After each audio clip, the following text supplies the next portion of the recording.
Magandang araw, magandang hapon at magandang gabi sa ating mga kababayan sa iba't ibang panig ng mundong ito. Muli po nagbabalik Coach Oli News PH. Medyo dalawang araw po tayong hindi nakapag-vlog dahil tayo'y busy, no? So may inaasikaso tayo at ngayon po ay kami po ay nandito sa may malaki kasing gagawing rally dito sa Hawaii. So kasalukuyan tayo'y nasa Hawaii at abangan ninyo ang Banateros Banateras dahil kami po ay kakalat sa buong mundo at sa buong Pilipinas. So hindi lang po rally ng PDP sa Pilipinas, meron po tayo. So subaybayan niyo po yan kahit sa ibang bansa po ay tuloy-tuloy po ang ating pagkalat ng magandang balita. Higit sa lahat dito sa Team Duterte. Dapat diinan natin to ng husto dahil ang balita po namin napakalakas po ng Team Duterte sa mga OFW. Landslide na daw. Di umano, itong mga Team Suka, itong Team PDP, itong Team Duterte sa mga OFW. Kasi syempre nakikita ng mga OFW yung ganda ng bansa kung saan sila nandoon. Tapos sila yung nagpapadala sa Pilipinas, nakikita nila yung pinagkaiba ng administrasyon ng Pangulong Duterte compared sa administrasyon ng mga bangag. No? So malayo kita nila ang gutom.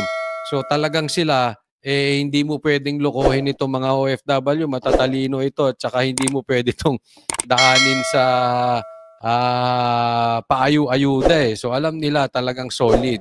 Kaya didiinan pa natin ang husto ang mga OFW, dyan tayo mga kampanya at makumbinsi din natin sila na ikampanya lalong-lalo na yung kanilang mga kamag-anak sa Pilipinas. Kasi sa OFW, gaya ng sabi ko, shoot na po ang Team Duterte. Yun na lang mga kamag-anak, mga kaibigan nila, mga kaklase, mga kapitbahay, kung ano man na nasa Pilipinas, ikampanya nila. Okay po?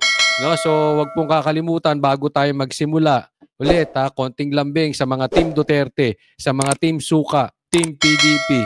I-like nyo po tong video na ito dahil nang sa ganun mas kumala to dahil alam nyo naman wala na tayong aasahan sa ibang mainstream media. Iilan-ilan na lang ang mainstream media na matitino katulad ng SMNI at meron pang namang iba. Pero karamihan, lalo na yung mga malalaking mainstream media, duwag, takot sa mga adik. Yung iba naman, duwag at takot maghirap kaya nagpapabayad itong mga mainstream media. So tulungan nyo po, i-like nyo po itong video na ito nang sa ganun mas kumalat. At palambing na rin konti, no? Doon sa mga hindi ko pa po subscriber, subscribe po kayo kasi sabi sa akin ni YouTube, more than half na nanonood sa akin ay hindi pa nakasubscribe. Kaya mag-subscribe po kayo. Okay, hindi na po natin pagtatagalin. Ito po ang magiging bibigyan natin ng komentaryo ngayong araw na ito. Una, ang isusunod na huhulihin ni Torre ay si Abalos. Yun.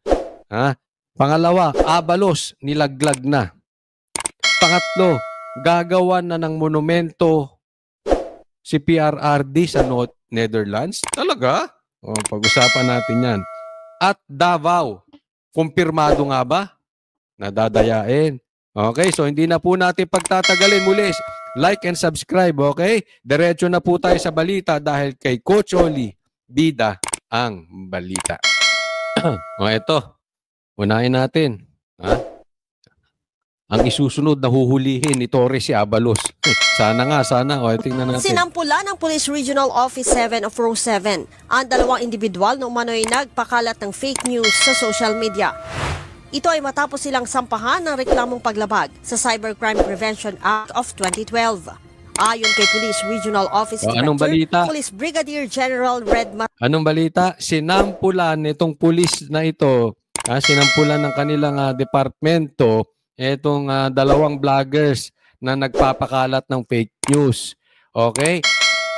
Hindi ko nga alam kung itong mga vloggers na ito ay kasabwat o kakampi nila. Hindi po tayo nagbibintang, kasi alam naman natin, talagang gusto lang nilang mag-sample.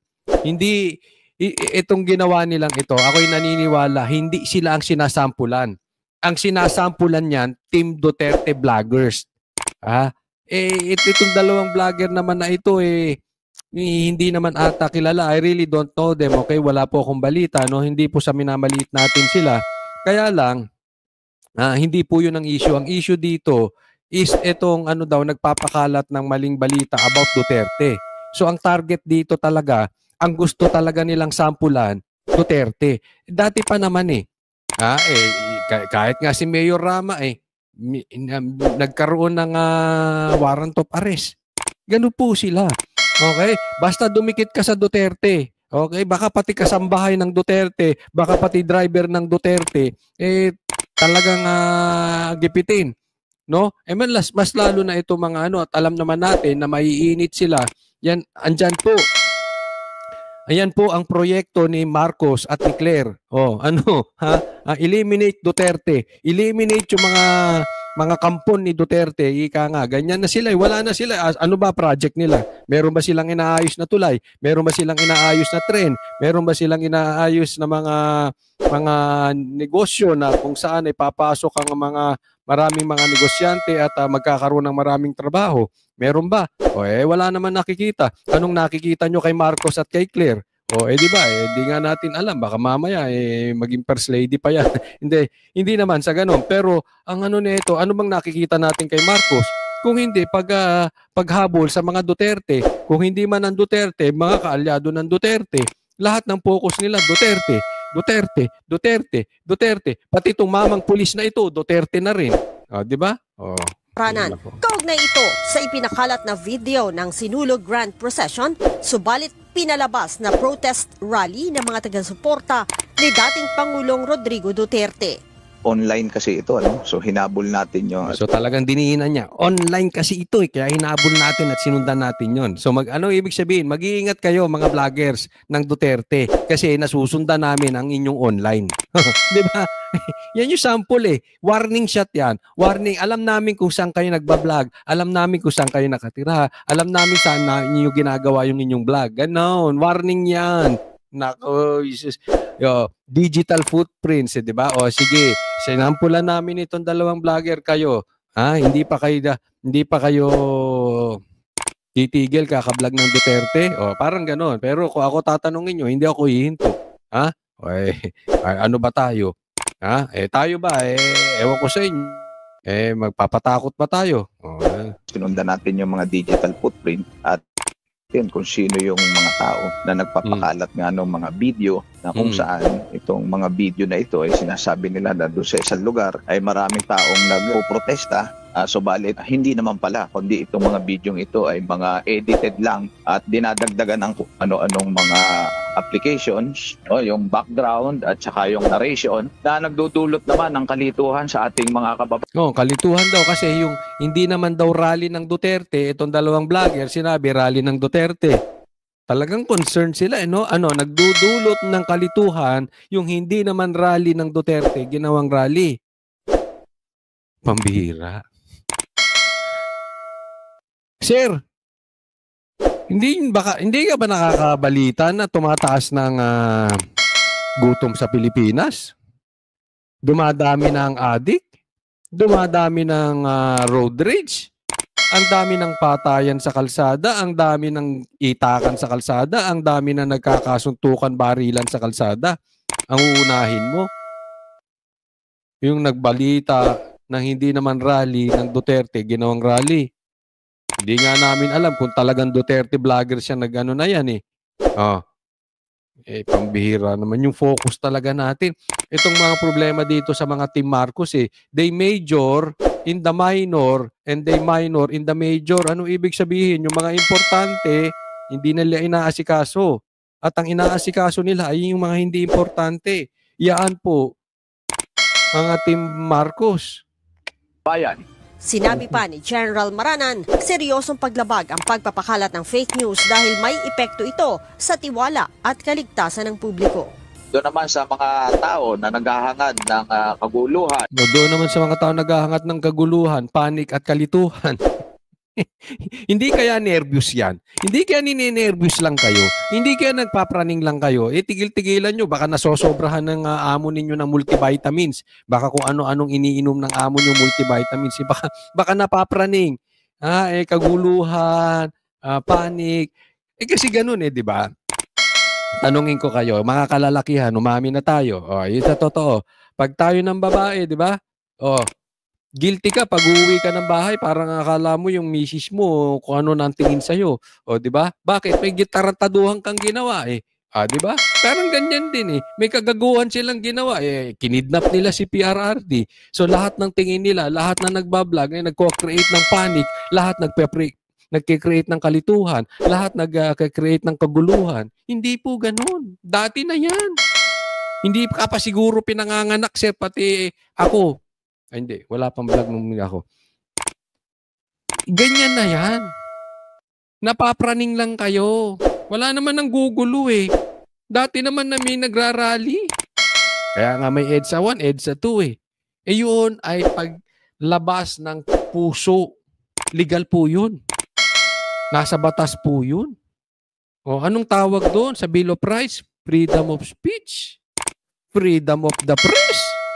Baka naman napapraning lang amo mo. Sige, sabihin, bawas-bawasan ng pagkainom ng multivitamins. Pambihira, Panic and kalituhan, huwag nilang gawin yan sapagkat meron silang nalalabag. Anong nalalabag na batas? Diba? Wala naman.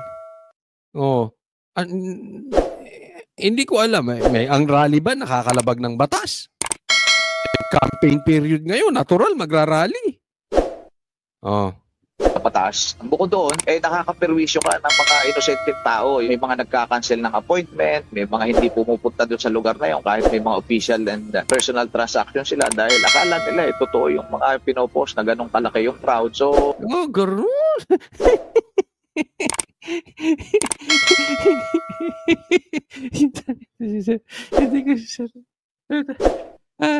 Nagki-create daw ng panic, yung dapat pupunta ron, hindi pumupunta doon sa lugar, siguro may meeting, hindi sila attend ng meeting. Kasi akala nila, according to you yan, nasa text, akala nila ay totoo yung mga pinopost na ganoong kalaki yung crowd at naabala at nabuko. At bukod dyan, yung mga resources ng ating mga kabayan ay nasasayang. Hindi nag-a-attend ng meeting kasi kung paano kung malaki talaga crowd. Iisipin mo, yung spokesperson ninyo, nuknukan ng sinungaling. Ang nag-rally lang daw ay 60,000. Sir, ikaw ba naniniwala doon sa spokesperson mo? Isipin mo, Davao pa lang, 100,000 na. Tapos sasabihin ng spokesperson nyo, 60,000 lang ang nag-attend ng rally sa buong Pilipinas at sa buong mundo. Tayo naglolokohan.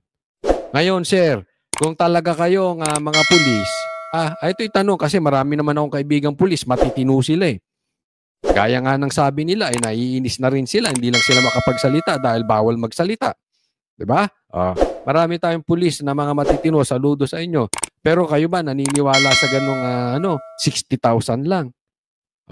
Kung kayo talaga ay seryoso sa paghuli sa fake news, dapat inuhuli ninyo yung spokesperson ninyo. Fake news yun Saan ka nakakita 60,000? Ano yun? Sa recto ba? Binili diploma nun. Di ba? Hindi marunong bumilang. Davao lang, lagpas na 60,000 buong Pilipinas nagrally. Kaya alam mo, wala namang problema sa atin Walang problema kung tayo ay magsasampa ng kaso para doon sa mga fake news. Okay yun. Actually, matutulungan pa nga kami mga lehitimong vloggers Ang problema natin, pag ang nasasampahan ng kaso, ang hinahabol lang ay parating Duterte. Katulad niyan, yung sinasabi mo, ang hinahabol mo ay parang pinalabas na Duterte rally. Diba? Puro tayo Duterte. Papakitaan ko kayo. Mamaya, after nito, itong topic na to, yung susunod, another fake news. Tingnan ko nga kung kayang hulihin ni Torre. Diba? So, Torre, hulihin mo yung spokesperson nyo. Sinungaling. Di ba, manggaling manghuli si Torre. Ayaw nyo ng fake news. Ipokrito ba kayo? Nagtatanong lang. Double standard ba kayo? Walang problema nga. Hulihin nyo. Hulihin nyo rin yung mga fake news na yun. Oh, kasi ang problema, ang nakikita nyong fake news, pag tumatama doon sa boss nyo na napapraning, na hindi natin alam kung anong tinitake na multivitamins. Tapos fake news pagka Duterte, pambihira. Naglolokohan tayong ganyan. Sino maniniwala sa inyo? Kaya buong Pilipinas, walang naniniwala sa inyo. Ang nagiging salita ninyo is ampaw. Bakit ampaw? Ang tingin nila sa mga ganitong klaseng balita, ipokrito. So, naaabala at bukod dyan, yung mga resources ng ating mga kababayan ay nasasayang. Babala ng Pro7 sa mga nagpapakalat ng maling impormasyon sa social media. Maaari silang makulong ng hindi bababa sa 12 taon. Ngayon, basta tatandaan ninyo. Okay? Tatandaan ninyo. Kasi nananakot Hindi bababa sa 12 taon ang pagkakulong. Walang nagdesisyon na agad sila, sir. But anyway, okay yun. Basta ikulong nyo rin yung nagpe-fake news. Tanong ko sa inyo, naniniwala ba kayo sa spokesperson ninyo na 60,000 lang? Fake news ba yun? Naniniwala kayo sa spokesperson ninyo na ang sinabi, yung naiiyak na pulis, nagpupunas lang ng pawis? Ang paghabol sa mga nagpapakalat ng fake news ay alinsunod na rin sa kautusan ni PNP Chief Police General Romel Francisco Marcoleta. Sinong huhuli sa mga vlogger? Si Torre ulit. Kaya ba niyang hulihin ni Torre si Abalos? Bakit? Mamaya ipapakita ko. Isa pang fake news yon si Abalos. Leia Ilagan. Sige, next topic. Pakita natin ngayon si Abalos.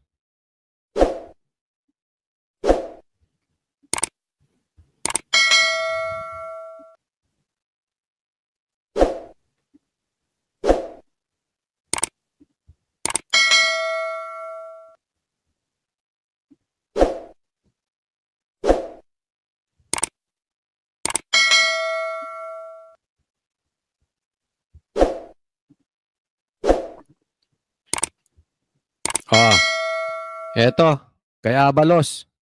Tingnan natin ano sabi ni Abalos doon sa campaign niya? DILG Secretary. Anong accomplishment niya? Numerous high-profile arrests such as Alice Guo and Apollo Kibuloy.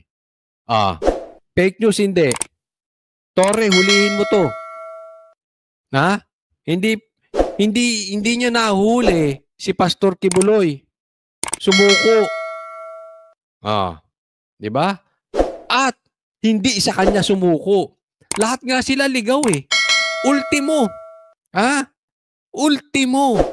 Si Torre hindi niya alam.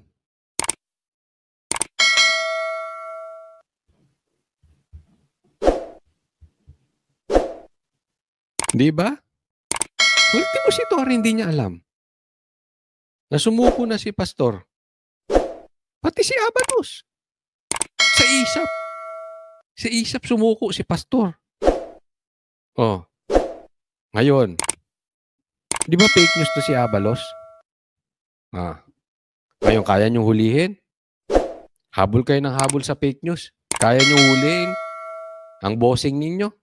Torre. Ang dapat mong hulihin si Abalos. Isunod mong hulihin.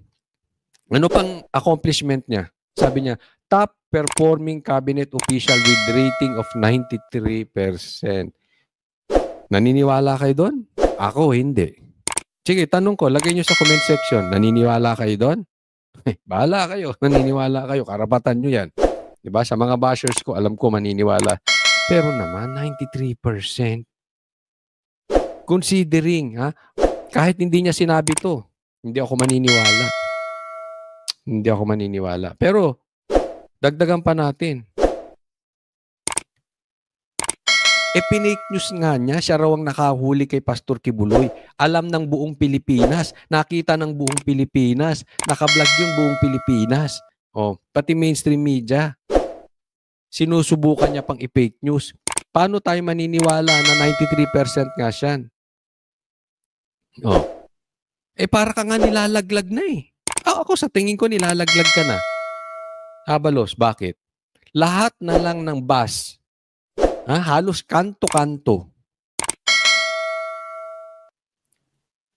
may billboard ka. Pero yung ratings mo sa survey, hindi pa rin tumataas. Kahit rating ng Duterte, kahit rating ng kampo ninyo, ng Timbangagers, o rating ng kung ano-ano pa. Sa lahat ng rating, hindi ka lumalabas. Kulilat ka. Kahit anong klaseng rating. Wala ka. Nakapaskil lang pagmumukha mo. Sa buong Pilipinas, yung rating mo hindi pa rin tumataas. Kasi alam nila fake news ka. Hindi naman ikaw ang nakahuli. Credit grabber ka lang. Di ba? Kung ako nga sa'yo, magagalit ako eh. Sa mga kakampi mong Team Alyansa. Bakit? Team BBM. Parang nilalaglag ka. Isipin mo yung mga kasamahan mo lumabas na sa ibang survey. Hindi, sa ibang survey, talo sila. Pero sa ibang survey, lumalabas sila. Pero ikaw, kahit anong survey, hindi ka lumabas. Bay na, paano ka abalos? Partida, ha? Lahat. Yung pagmumukha mo, kalat na sa Pilipinas. Wala pa rin nangyayari sa'yo. Abay, makaramdam ka naman. Makaramdam ka, abalos. Ano bang tinitake mo multivitamins? Medyo bawas-bawasan mo kasi parang hindi ka na nakakaramdam. Di ba? Ramdamin mo naman. Ayaw sa'yo ng mga Pilipino. Sige nga. Lagay nyo rin sa comment section. Fake news ba ako? Kayo ba? Gusto nyo to si Abalos? Kahit yung mga team Marcos, ayaw sa'yo eh. Pati mga bashers ko ayaw sa'yo. Isipin mo, kahit sa naku, wala kang nilabasang survey. Abalos. Gumising-gising ka na. Tore, tingnan ko tapang mo. Tingnan ko kung ipokrito ka. Tingnan ko sa mga kapulisyan kung ipokrito sila. Tingnan ko kung ipokrito etong TRICOM. Yan lantarang fake news. Yung spokesperson pa ng pulis, fake news din. Ba't di nyo imbestigahan? Ba't hindi nyo rin kasuhan? Mukha kasi kayong Duterte. Ang kaya nyo lang kasuhan, yung kaya nyo na gusto ninyong i-eliminate. Duterte. Yun lang naman ang issue dito eh. Dahil gusto umupo ng amo nila dyan sa TRICOM, maging next president. Kaya lang yung tambalos-los na yon, ang ora nun, parehas ng ora nitong si Abalos. Kahit anong gawin, si tambalos-los, nuknukan ng hiling magpaayuda, hindi pa rin tumataas sa rating. Eto naman si Abalos, nuknukan na gustong ipaskil ang pagmumukha sa buong Pilipinas, hindi pa rin tumataas sa rating. Pareha sila eh. Ayaw sa kanila ng taong bayan. Bakit? Kayo na maglagay. Kayo na maglagay sa comment section. Tingin nyo bakit? Ako tatanungin. Because people know that they are hypocrites. Yun lang. Next topic po. Okay, next topic po natin. Gagawan ng monumento sa Netherlands si PRRD. Boy, sana maganda yan. Maganda. Pakinggan muna natin yan. Mensahe na lang po dito sa mga supporters ni Tatay Digong. Kasi itong lugar na to, tinawag na nilang Duterte Park. Uy, palakpakan naman. Ganyan po kaastig ang Duterte. Isipin mo, yung tapat ng ICC, gagawing ang pangalan ay Duterte Park. Daig, no? Hindi katulad nung kay Ninoy Aquino nung naging presidente sila, saka sila pinalitan ng pangalan ng airport. Di ba? Eto naman ngayon, buhay pa, pero gagawa na ng O, lalagyan pa ng monumento. O, sige. So araw-araw pupunta sila dito para pagbigay ng moral support kay Tatay Digong. Pinsahin na lang BP sa kanila. Oh, well, yes. Usually, napapangalan ng mga parks at mga kalsada pag simba ko lang, patay na ang tao. But, Wag naman, wag. Hindi. Alam mo nanonotice nyo, how they treat PRRD. Karamihan, si Pinoy, ganun sumikat nung namatay. Kahit si Cory nung namatay, doon lang marami nakipaglibing, di ba? O ganyan ng style, nagiging bayani pagkamatay. O, pero to si PRRD, ito yung living hero. O, yun nga, gagawan pa ng Duterte Park ito kahit buhay pa. I'm happy that even if President Duterte is still alive and well, he already has a park. And it is in The Hague, in the Netherlands. Yeah. So parang sikat na sikat ka, no? Pilipino ka pero meron ka ng astig, no? Ganyan ang Pilipino. Ganyan ang tatak Duterte. Isipin mo, Pilipino ka pero may nakapangalan sa yung park dyan sa Netherlands. Uy, maganda yan. Some sort of pwede ba tawagin pseudo park kasi hindi naman talaga totoo na Duterte Park, no? Dito sa the Netherlands. Pero sigurado ako, knowing my father, he would want na yung Duterte Park na yan ay nasa loob ng Pilipinas at hindi sa loob ng wala sa dahil. Ayan, sabi niya, yung kada sinabi ni BP Sara na knowing my father, kasi talagang itong tatay niya talagang, sa katunayan, ayaw niya nga bumabiyahe ng malayo. Hindi niya gusto itong mga puti. Sa totoo lang, di ba? Alam naman natin lahat yun. No? Kung meron siyang chance, gusto niya yung Duterte Park na yan ay sa Pilipinas. Nung nasa Hong Kong kami, yan po yung huli niyang mga sinabi sa amin. Alam niyang huhulihin na siya pag umuwi. Ayan po, hindi fake news yan kasi marami namang nagbalita niyan. Nadinig lang namin personally or marami namang naka-vlog na vloggers, no? So, na-video nila yan, naka-live yan. Sinabi niya na alam niyang huhulihin na siya at kung sakali man nahulihin siya ay patayuan na lang siya ng monumento. Di ba? Itabi kay Rizal. Of course, alam naman natin na talagang palabiro si Tatay Digong. No? Pero, yun eh. Yung respect ng taong bayan kay PRRD is the same respect na ibinigay kay Jose Rizal, no, ng mga Pilipino. Okay, talagang minahal siya actually sa tingin ko mas minamahal pa nga ito si Tatay Digong dahil syempre mas widespread ang pagkalat ng balita ngayon compared dati dahil sa social media and at the same time talagang mas maraming tao ngayon. Ngayon, ang kalat ng pagmamahal kay PRRD ay hindi lang sa Pilipinas, buong mundo. And wala talagang nakagawang Pilipino na gano'n na politiko, na minahal sila. It's not because of the sport. May nakuha silang ginto, nag-champion sila sa sports. Ito'y politika. Bibihira po kasi talaga sa Pilipinas yung minamahal ng isang politiko. Dahil alam naman natin gaano kadumi ang politiko. No, ang politika sa Pilipinas. Pero etong si Tatay Digong, I think it's safe to say na sabihin na yung birthday ni PRRD ay pasok na yan sa Guinness Book World of Record dahil talagang walang selebrasyon na nangyaring ganun ever sa buong mundo na ganun kalaki na ang isang tao ay nagbe-birthday, na buong mundo ay nagdidiwang habang buhay pa, hindi patay, habang buhay. Ganyan po. Kaya siguro yung mga praning dyan sa Malacanang, hindi ko alam kung ano mga pinag-iinom na multivitamins, kaya siguro napapraning. Dahil nakikita nila, lahat ng idinidiin kay PRRD, todo-todo, pero tumataas pa rin ang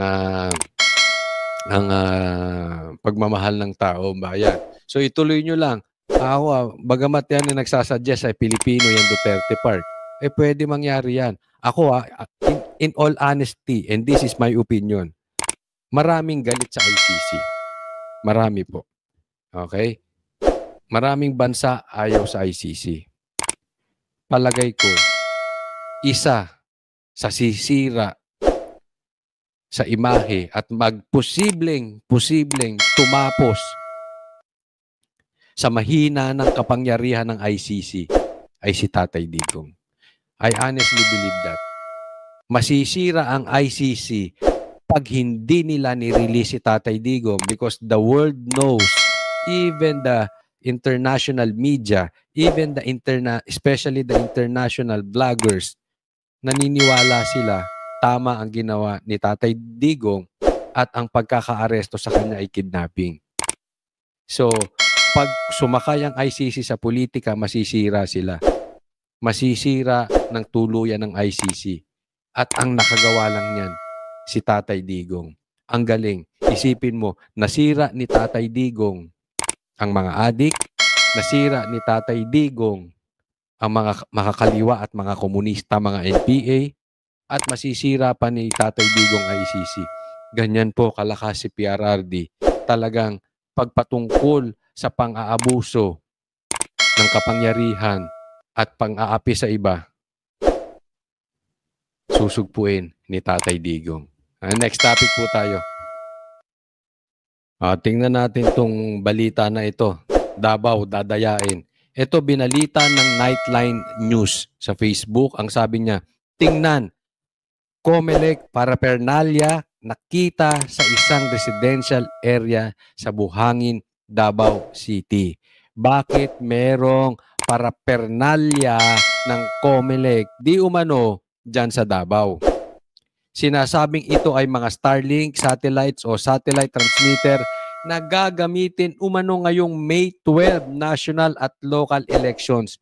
Ilang concerned citizens ang nagpaabot ng kanilang pagkabahala na maaaring magamit ito upang mandaya ngayong darating na eleksyon. Matindi po ito, ha? O yan, binalita po ito ng Nightline News. Bakit merong paraphernalia sa isang private resident? Ano ang plano dyan? Eto ba? Kalampagin lang natin ang COMELEC. Dapat ipaliwanag nila ito. Kasi ito, kung lumalabas ito at titingnan lang natin at face value, di umano'y parang gagamitin ito pandaya sa Davao. Baka mamaya tamaan yung mga local politicians, local candidates natin diyan sa Davao. Baka magkadayaan dyan. Pero bakit merong, di umano ulitin natin, COMELEC paraphernalia? Ibig sabihin, gamit nyo. Gamit nyo. Gamit ng COMELEC. Bakit nandiyan dyan? Ba't napunta dyan? Ang daming tanong. Kayo ba naglagay dyan? Kung hindi kayo naglagay dyan, bakit sila nagkaroon ng ganong gamit? Saan sila nakakuha ng ganong gamit? Bakit may ganon silang gamit? Dapat sagutin ito ng COMELEC. Kasi kung hindi, ito ay talaga magmimistulang, posibleng hindi lang isolated case. Posibleng sa Davao lang nahuli. Baka mamaya gagawin din sa ibang lugar. Diba? Kaya napaka-importante rito na ipaliwanag. Hindi ito pwedeng kaysa mag-concentrate kayo dyan sa mga fake news na wala namang kinalaman sa ekonomiya ng Pilipinas. Mag-concentrate kayo doon sa meron talagang lalim or meron talagang pakinabang sa mga Pilipino. Dahil if ang concern natin ay election, yan po ay may connection sa gutom ng mga Pilipino at ekonomiya natin. Imagine niyo, magkamali ka ng boto, gutom ang buong Pilipinas, milyon po nagugutom. Bigyan ko kayong halimbawa. Tumaas ang hunger rating nung panahon ni Marcos dahil maraming nabudol. Kinumpare yung tatlong presidente. Pinakamalaking gutom nitong panahon ni BBM. Pangalawa, si Pinoy. huli kay PRRD. Kinumpare silang tatlo. Kaya nga, one mistake could lead us to bad economy. One mistake could lead us to hunger. So yan ang asikasuhin ninyo, hindi yung mga vloggers, nakafocus lahat kayo sa Duterte, sa mga vloggers. Wala po. Walang pakialam ang taong bayan dyan. Alam mo, Marcos, kaya ayaw ka ng taong bayan kasi gutom sila. That is the main reason. Bukod na lang doon sa mga kine-question na bangag ka, bukod na lang doon sa kine-question na pinakidnap nyo si PRRD, bukod pa yon. But the main reason, especially doon sa mga laylayan nating mga kababayan, nasa Class A, Class E, ay yung gutom nila. Yan ang number one problema ng mga Pilipino. Kaya ayaw ka, Marcos, ng Pilipino dahil gutom sila. Kaya ayaw nila sa inyo, Abalos, at sa inyo pa, kung sino man dyan sa Team Alyansa, dahil gutom ang Pilipino. Kung ang Pilipino busog, wala kayong problema sa rally-rally. Kung maganda, maraming Pilipino, busog, maraming Pilipino may trabaho, wala kayong problema sa rally. Walang magrereklamo. Bakit? Lahat sumasahod ng patas, lahat may trabaho, lahat kumakain ng pamilya. Walang magrereklamo sa iyo, Marcos. Yan ang atupagin ninyo. Ayusin nyo inside out. Ang inaayos nyo kasi yung panglabas eh. Kaya kayo namamali. Diba? So, ang ayusin nyo, yung loob. Ayusin mo, Marcos. Maniwala ka. Paayos nyo dyan sa bossing nung si Marcos, ang gutom ng Pilipino. Walang magrereklamo. Kaya lang, kahit anong kontra nyo sa mga Duterte, hindi mauubos ang magrereklamo sa inyo kasi ginugutom ninyo. Huwag pong kakalimutan na mag-like and subscribe sa channel ko, Coach Oli News PH, at i-promote ko na rin yung bago kong channel sa YouTube, sa Facebook, at sa TikTok, Coach Oli News 2. Maraming salamat po. Kita-kits po tayo sa mga magrarally dyan. Bukas po may malaking rally po dito sa Hawaii. Para sa Diyos at Pilipinas nating mahal, God bless everyone. Coach Oli po.